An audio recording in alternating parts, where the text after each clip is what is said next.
सहनाववतु सहनौ भुनक्तु सह वीर्यं करवावहै तेजस्विनावधीतमस्तु मा विद्विषावहै। ओम शांति शांति शांति। वैदिक जीवन पद्धति की इस कक्षा में पुनः आप सबका हार्दिक स्वागत है, अभिनंदन है। पंच महायज्ञों का अनुष्ठान कैसे किया जाए, इस विषय में विशद चर्चा हमने आपके समक्ष की। अंतिम चर्चा आपके समक्ष करनी है। प्रत्येक दिन मंत्र पाठ हम करते हैं भोजन करने के पहले, और जो प्रकरण हमारी पिछली कक्षा में हमने चर्चा की थी, बलवैश्व देव यज्ञ, उस भाव में हम अपने आप को संस्कारित कर पाए। भोजन ग्रहण करने से पहले हम ये भाव अपने अंदर लाएं कि कितने लोगों का हाथ इस भोजन में लगा है। अर्थात जब से भूमि में बीज पड़ा और उस बीज का जो प्रोसेस होते होते अभी मैं भोजन के रूप में उसको ग्रहण कर रहा हूं, तो किसान से लेकर के जो परिश्रम करने वाले श्रमिक हैं, उनसे लेकर के धरती माता से लेकर के जल देवता से लेकर के सूर्य देवता से लेकर के संपूर्ण समष्टि के लिए हमारे अंदर कृतज्ञता का भाव हो, तथा केवल अपने लिए ही उस भोजन का ग्रहण नहीं करना, अपितु जो भोजन का अधिकारी है, अतिथि है, माता पिता हैं, या जो देवता हैं, जो हमारे आश्रित प्राणी हैं, उनको भी हम भोग लगाएं। धर्मशास्त्र मनुस्मृति के कई उदाहरण मैंने पीछे दिए थे, और ये केवल बात सुनने की नहीं है, जीवन में उतारने की है। भोजन करते समय यदि ऐसे भाव आते हैं, कृतज्ञता के भाव आते हैं, तो जो हम शांति का अनुभव करते हैं, जो हम परस्परता का अनुभव करते हैं, और पूरी समष्टि के प्रति हमारा जो भाव होता है वो श्रद्धा से नतमस्तक होने का हो जाता है। कि कितना परिश्रम लोगों ने या इस प्रकृति ने, परमात्मा की व्यवस्था ने मुझको पुष्पित पल्लवित करने के लिए, मेरे अंदर जो एक बूंद रक्त का बनेगा जिससे मैं अपने सामर्थ्य को बढ़ाऊंगा।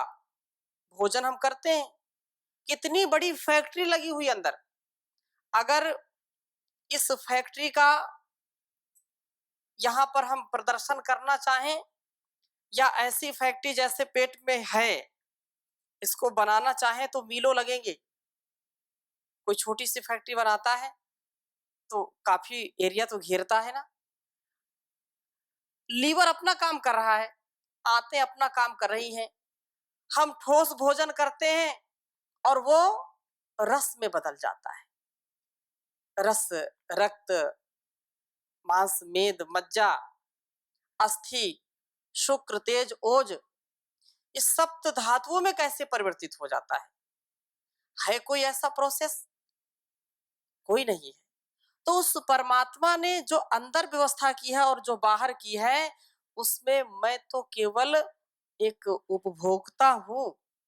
और उपभोक्ता जो सच्चा होता है, अच्छा होता है, वो इस समष्टि का ऋणी होता है, और वो अकेले नहीं खाता है।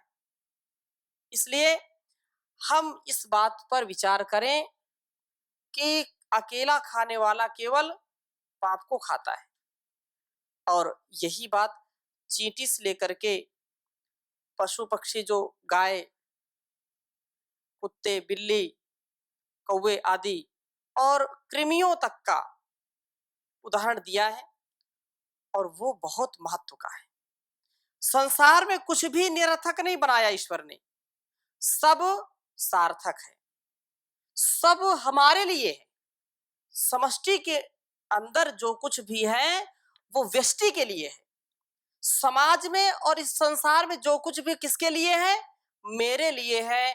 इसलिए मैं इसका सदुपयोग कर पाऊं और करने का पूरा प्रयास करूं, ऐसा हमारे अंदर भाव होगा तो हम अच्छा जीवन जी पाएंगे।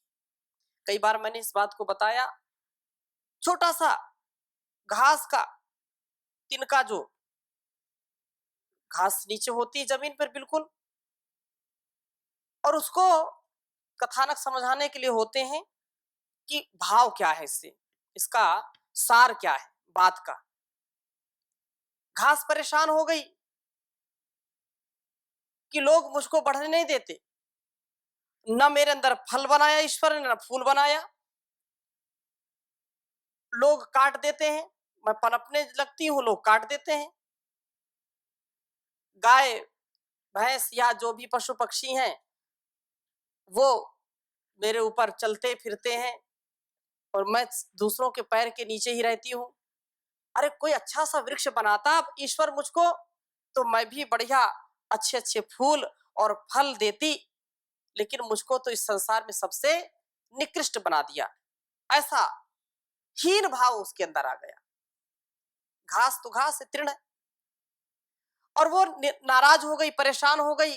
मलमूत्र भी मेरे ऊपर त्यागते हैं लोग, मेरा कोई वजूद नहीं है, कोई अस्तित्व नहीं इस संसार में, मैं इसको छोड़ करके अब वापस चली जाऊंगी, इस पृथ्वी में नहीं रहूंगी, मैंने बहुत अपमान सह लिया।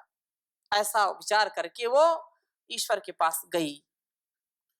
ईश्वर मुस्कुराए, अरे आप यहाँ, मैंने तो आपको पृथ्वीलोक में भेजा था, मृत्युलोक में भेजा था, आप यहाँ? अरे मैं इसलिए आ गई कि आपने मुझको ऐसा जीवन दिया कि मैं उससे बहुत छक गई, परेशान हो गई। क्यों? क्योंकि लोगों ने मेरा मान नहीं किया, और उन्हीं का मान करते उन वृक्षों की, उन छोटे या जो भी पौधे हैं उनकी पूजा भी लोग करते हैं, मुझको तो कोई पूछता भी नहीं है। तो ऐसा अपमानजनक मैं जीवन नहीं वहां व्यतीत कर सकती, इसलिए यहाँ आ गई। अच्छा ठीक है, कोई बात नहीं, आ गए तो आ गए, लेकिन आप पृथ्वी को छोड़ करके आए हो, अब आपके न रहने से पृथ्वी में क्या है जरा उसको देखो। जैसे पूरी घास चली गई, पृथ्वी में घास नहीं है। बरसात हुई, बरसात हुई तो सारी मिट्टी बारिश में बह गई। घास क्या करती? मिट्टी को रोकती है, और घास के नीचे उर्वरा शक्ति भी बढ़ती है धीरे धीरे। ऐसे उसमें जीवाणु, परमाणु वास करते हैं, जिससे फसल में और उसकी शक्ति और बढ़ती है, उत्पादकता बढ़ती है। छोटे छोटे कृमि उसके अंदर होते हैं, घास के सहारे केचुआ आदि रहते हैं, तो उसकी शक्ति को और बढ़ाते हैं। लेकिन घास न रहने के कारण जब मिट्टी बह गई तो सारे केचुए भी बह गए, सारे कीट पतंग बह गए उसके। अब पृथ्वी पर पेड़ भी गिरने लगे, सब हाहाकार मच गया, पक्षियों को बैठने का कोई स्थान नहीं, पशुओं को खाने के लिए कुछ नहीं, चारों तरफ हाहाकार मच गया। त्राही माम सब पुकारने लगे। ऐसी स्थिति को देख करके घास को, छोटे से तिनके को, जो अपने को बिल्कुल तुच्छ समझती थी, उसको एहसास हुआ कि मेरी कीमत कितनी है। यदि मैं पृथ्वी पर नहीं होऊंगी तो पृथ्वी पर प्रलय आ जाएगी। तो तात्पर्य यह है कि संसार का एक छोटा सा तिनका भी अपनी बहुत बड़ी भूमिका निभाता है, और संसार में हम सर्वश्रेष्ठ कहने वाले मानव, मनुष्य, हमारी तो बात ही क्या है। और ऐसी दीनहीन स्थिति में यदि हम विचार करें कि नहीं मैं तो बहुत दीनहीन हूं, इतना श्रेष्ठ जीवन पा करके भी, तो फिर कभी कल्याण नहीं हो सकता है। इसलिए परमात्मा के द्वारा जो कुछ भी दिया गया है सामर्थ्य, जो भी अन्न धन धान्य हमको मिला है, वो केवल मेरा नहीं है, वो केवल मेरा नहीं है, संसार का है, उस परमात्मा का है। तेन त्यक्तेन भुंजीथा माँ गृधा कस्य धनम, किसका है? उस परमात्मा का, उस प्रजापति का है, और उसके द्वारा दिया गया, तो तेरा तुझको अर्पण क्या लागे, मेरा। ऐसा हम यदि विचार कर पाए तो संसार में हमारा बहुत ही मान सम्मान और इस जीवन का कल्याण होगा, और कोई दूसरा उपाय नहीं है। इसलिए लोग जो झूठी बनावटी बातों पर, झूठे शान शौकत पर अहंकार करते हैं, जो घमंड करते हैं, वो कभी अच्छा सच्चा जीवन नहीं जी पाते हैं। वो तथ्य और सत्य तक नहीं पहुंच पाते हैं। वही तथ्य और सत्य तक पहुंचते हैं जो ईश्वर की वाणी का अनुकरण करते हैं, वेदोपदेश का, ऋषि उपदेश का अपने व्यवहार में पालन करते हैं। जैसा आदेश उपदेश निर्देश दिया गया है, वैसा हम पालन करने का प्रयास करें और करें भी उसको। जो वचन दें, उस वचन को निभाने के लिए हम प्राण अर्पण भी निछावर करने पड़े, हमको तो करना चाहिए। तो इसी संदर्भ में मैं चर्चा करूंगा कि जब भोजन करते हैं, तो भोजन के समय हम मंत्र पाठ करते हैं, और उसके कितने गहरे भाव हैं वो हमको समझने चाहिए। क्योंकि इस प्रकरण के बाद फिर पंच महायज्ञ का प्रकरण समाप्त हो जाएगा। तो अंत में मैं इस चर्चा को करना चाहूंगा आपके बीच में।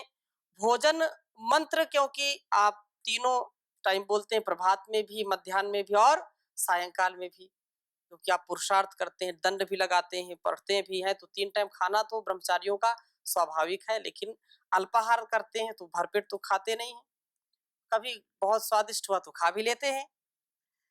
परंतु इस दृष्टि को जो यहाँ पर बात कही है, यजुर्वेद के 11वें अध्याय में 83वें जो मंत्र में कहा, ओम अन्न पते अन्यस्य, इसको एक बार लिख लीजिए।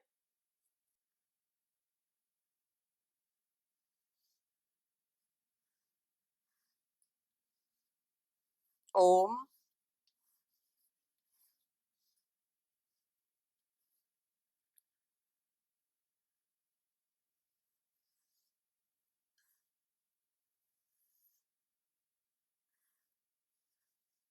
भोजन करने के पहले ये मंत्र जरूर पढ़ना चाहिए सभी को। गुरुकुलों में तो ये परंपरा है ही है, लेकिन जो गृहस्थी में अपने जो है परिवार में रहते हैं, समाज में रहते हैं, उनके लिए भी ये भाव अवश्य उनके मन में आना चाहिए। अन्न पते अन्नस्य।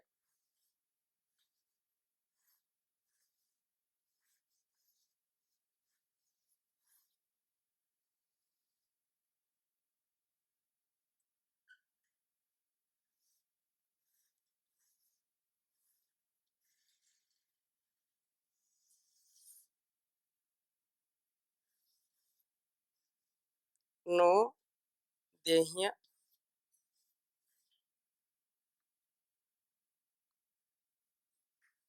नमीयस्य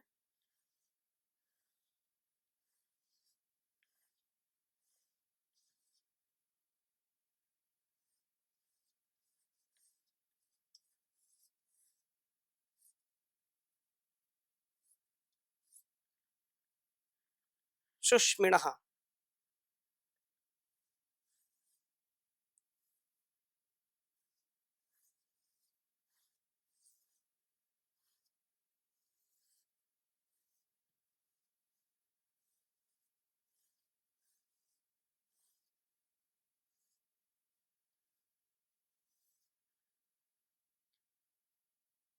प्रप्रदातारम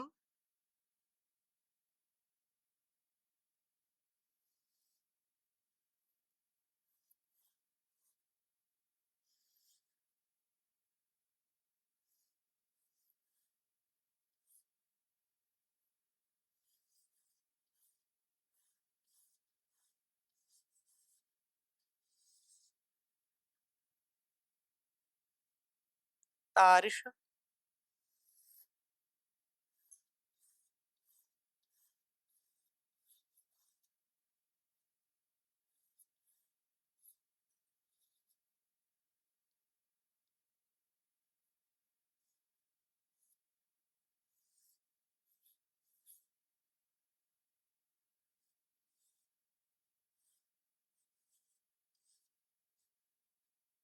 तारिश ऊर्जम नो धेहि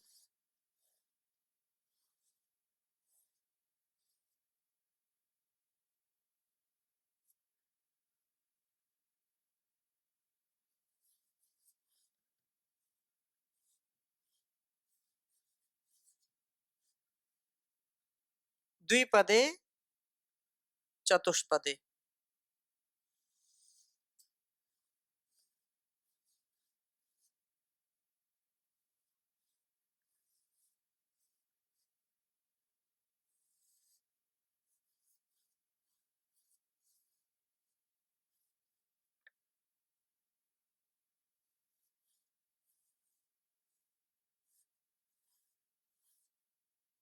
यजुर्वेद का यह मंत्र है।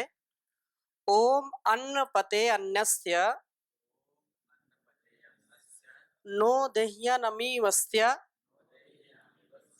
सुष्मिणः प्रप्रदातारं तारिश ऊर्जन नो धेहि द्विपदे चतुष्पदे। अब इसका भावार्थ हम समझते हैं पहले, फिर अगला मंत्र लेंगे। कहा कि अन्न, अन्न जो हमको जीवित रहने का सामर्थ्य देता है, जो प्राण शक्ति को धारण करने का सामर्थ्य रखता है। यदि कोई अन्न ना ग्रहण करे तो उसका जीवन चल नहीं सकता है। कोई अपवाद में बोलते हैं कि नहीं, ये केवल इतने वर्ष तक जल ही पी करके रहा, कोई पत्ते खा करके रहा। वो अलग अलग लोग सिद्धियां करते हैं, अलग अलग लोगों की कंडीशन होती है, लेकिन ये सामान्य नियम नहीं है। अपवाद में लाखों करोड़ों में कोई ऐसा है किसी कारणवश, तो वो बात अलग है। बाकी हमको अन्न के बिना जीवन नहीं मिल सकता है। अर्थात जीने के लिए खाना आवश्यक है, जरूरी है। लेकिन कुछ लोग जीने के लिए ही, मतलब खाने के लिए कुछ जीना आरंभ कर देते हैं। हाँ, जो जीने के लिए क्या है, आवश्यक है भोजन, लेकिन कुछ केवल खाने के लिए ही जीते रहते हैं। तो उस बात को हमको ध्यान में न रख करके जीवन जीने के लिए भोजन, अन्न की आवश्यकता पड़ती है।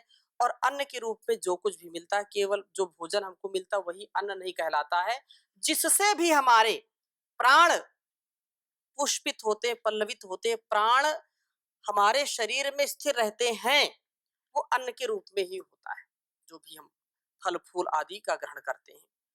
इसलिए अन्न समस्त भोग्य पदार्थों का, जो यहाँ पर परमात्मा को भी जो है अन्न नाम से कहा, क्योंकि सारे संसार में पुष्टि का दाता कौन है? परमात्मा। जैसे अन्न हमको पुष्टि देता है, तो सारे संसार के जीव जंतुओं, सारे जो कुछ भी इस व्यवस्था में हमको दृष्टि गोचर होता है, अदृष्ट है, मतलब प्रत्यक्ष या अप्रत्यक्ष है, उन सबका निर्माण करता, उनका संचालन करता और फिर उनको संतुलन में लाने वाला, संतुलन करता कौन है? परमात्मा है। इसलिए कहा कि उस परमात्मा जो सबका स्वामी है, उस अन्न का सेवन करना चाहिए जो प्राणियों को स्वयं रखे और बल प्रदान करे। अन्न के बिना प्राणियों का प्राण नहीं रुक सकता, ठहर नहीं सकता है। इसलिए वो प्राण प्रदाता है कौन? परमात्मा। परमात्मा यदि प्रकृति में सामर्थ्य ना दे, प्रकृति में ऐसा जो अन्न के रूप में, फल के रूप में, जल के रूप में हमको दिखाई पड़ता है, हम जिसको वायु के रूप में हम जो ग्रहण करते हैं, वायु भी तो क्या है? प्राण ही है। तो प्राणवायु लेते हैं, ऑक्सीजन लेते हैं, और जिससे हमारी कोशिकाएं क्या हो जाती हैं? क्रियाशील हो जाती हैं, ऊर्जा से भरपूर हो जाती हैं। अगर कोई 2 घंटे, 5 घंटे, 7 घंटे, 10 घंटे, हो सकता है 24 घंटे भी यदि कोई जल ना पिए तो जी सकता है। और कोई भोजन ना करे तो इतना शरीर उसका पहले जो ग्रहण किया है उसका सामर्थ्य वहां पर संचित रहता है, जिससे वो चलता रहता है शरीर। कोई भोजन अनशन कर देते हैं ना, बिना खाए पिए कितने दिन रह सकता है? तो जितना उसका शारीरिक संतुलन या शरीर में जो संचित ऊर्जा है, जितनी प्रबल ऊर्जा उसकी होगी उतने दीर्घ काल तक वो बिना भोजन के रह सकता है। माना कि कोई 4 दिन, 5 दिन, 1 सप्ताह, 15 दिन, 1 महीने तक हो सकता है कि केवल जल पी करके रह जाए। लेकिन ऑक्सीजन जो प्राणवायु है उसको लिए बिना कोई रह सकता है क्या?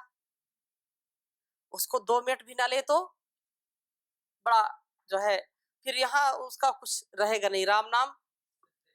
हाँ, तो ऐसी स्थिति में ये जो है प्राण का उसका तात्पर्य क्या है? उस प्राण को भी जिसको हम सहजता से लेते हैं। अच्छा ये बताओ, आप जब श्वास लेते हैं छोड़ते हैं कोई ताकत लगाते हैं क्या? आप भोजन करते हैं तो थोड़ा सा प्रयास तो करना पड़ता है ना, हाथ से उठाएंगे, मुख में ले जाएंगे, फिर चबाएंगे दांतों से, हैं, ये करते हैं। लेकिन ये बताइए श्वास को लेने छोड़ने का कोई हम ध्यान रखते हैं क्या? ये स्वाभाविक है। क्या है ये? स्वाभाविक है। आंख का जो पलकें हैं वो इधर उधर पुतलियां चलाना, पलकें बार बार गिराना उठाना, ये स्वाभाविक है। हृदय की जो धड़कनें हैं आप धड़काते हैं क्या? आपको पता है कितने बार धड़का ये हृदय? अगर ऐसा होने लगे, लोग जो है नाराज हो जाए और बोले कि मैं तो श्वास ही नहीं लूंगा, जैसे लोग भोजन छोड़ देते नाराज होकर के, मैं मैं अब श्वास नहीं लूंगा, और रोज हजारों लाखों के जो है ढेर लग जाए, है कि नहीं? परंतु ईश्वर की जो व्यवस्था है वो कुछ अपने पास, अब उसकी मुट्ठी में कुछ है। हम चाह कर के भी अपने हृदय की धड़कन को रोक नहीं सकते। हम चाह कर के भी अपने जो है नस नाड़ियों में बहते हुए रक्त के संचार को रोक नहीं सकते। अब कोई जबरदस्ती नसों में ब्लेड मार दे तो उसकी बात अलग है, लेकिन जानबूझ करके उसके सामर्थ्य में ये नहीं है। श्वासों को लेना छोड़ना उसका सामर्थ्य नहीं, वो ईश्वर की व्यवस्था है। तो हम उस प्राण प्रदाता, संकट त्राता ईश्वर का चिंतन करें और भोजन करने से पहले उसके द्वारा दिए गए सामर्थ्य का अनुभव करें कि उसके बिना दिया हुआ कुछ भी हम नहीं ग्रहण कर सकते, कुछ भी हम कर नहीं सकते। एक मक्खी भी हमारे सिर पर बैठ जाए तो हम उड़ा नहीं सकते, उसका ही सामर्थ्य तो है, उसका दिया हुआ सामर्थ्य है, उसके दी हुई ऊर्जा है। तो जिस मानव व परिवार व समाज के सहयोग से हम अन्न प्राप्त करते हैं या अन्न प्राप्त करने के योग्य बनते हैं, उसके लिए प्रभु से कामना करनी चाहिए। जो हम अन्न ग्रहण करने के पूर्व करें और उसका कृतज्ञ होना चाहिए, यही चर्चा हम कर रहे हैं। ये जो है कृतज्ञता का भाव होना चाहिए। चौथी बात यह है कि अपने पारिवारिक जनों एवं पशुओं के लिए भी जो बल कारक भोज्य पदार्थ है उसकी प्राप्ति के लिए प्रभु से प्रार्थना करनी चाहिए कि मेरा और मेरे परिवार का, मेरे आश्रित जो जीव जंतु हैं उनका कभी ह्रास ना हो, उनका भी सदा बल बढ़ता रहे। केवल ऐसा नहीं कि अपना जो है अपने खाएं, बोले कि हमारा पेट भरना चाहिए। तो इस दृष्टि से कहते हैं कि जिसके आश्रय मनुष्य का जीवन स्थिर रहता है, उस अन्न की सुरक्षा का पूरा ध्यान रखना चाहिए। और आजकल घरों में जितना अन्न का नाश लोग करते हैं, मैंने पहले भी चर्चा की है, इसको नहीं करना चाहिए। मैं इस वैदिक जीवन पद्धति के माध्यम से सभी श्रोताओं से, सभी दर्शकों से निवेदन करना चाहूंगा कि परमात्मा के द्वारा दिए गए सामर्थ्य को हम विकसित होने दें, उसका विकास होने दें, उसका विनाश ना होने दें। जो कुछ भी हम ग्रहण करते हैं अन्न के रूप में, वो हजारों गुना इस शरीर में बल को बढ़ाता है, अलग अलग जो भी परमात्मा ने व्यवस्थाएं बनाई हैं शरीर में, उसके माध्यम से हम शारीरिक मानसिक रूप से सबल बनते हैं। यदि हम अन्न ग्रहण नहीं करेंगे तो हमारा शरीर भी नहीं चलेगा और हमारी बुद्धि भी नहीं चलेगी, क्योंकि भूखे भजन न होए गोपाला और ले लो अपनी कंठी माला। तो भजन भी नहीं कर सकते, बिना भोजन के भजन भी नहीं कर सकते। इसलिए भोजन भी जब हम करें तो मंत्र पाठ, वैदिक मंत्र पाठ हमको जरूर करना चाहिए। प्रतिपादन किया है ऋषियों ने, जिस विधा का, जिस विद्या का, उसको हम आत्मसात करें। इस विषय में कल अर्थात अगली जो कक्षा होगी, अंतिम कक्षा होगी, और आगे हम फिर नई चर्चाओं को आरंभ करेंगे। अभी यहीं पर विराम देते हैं। ओम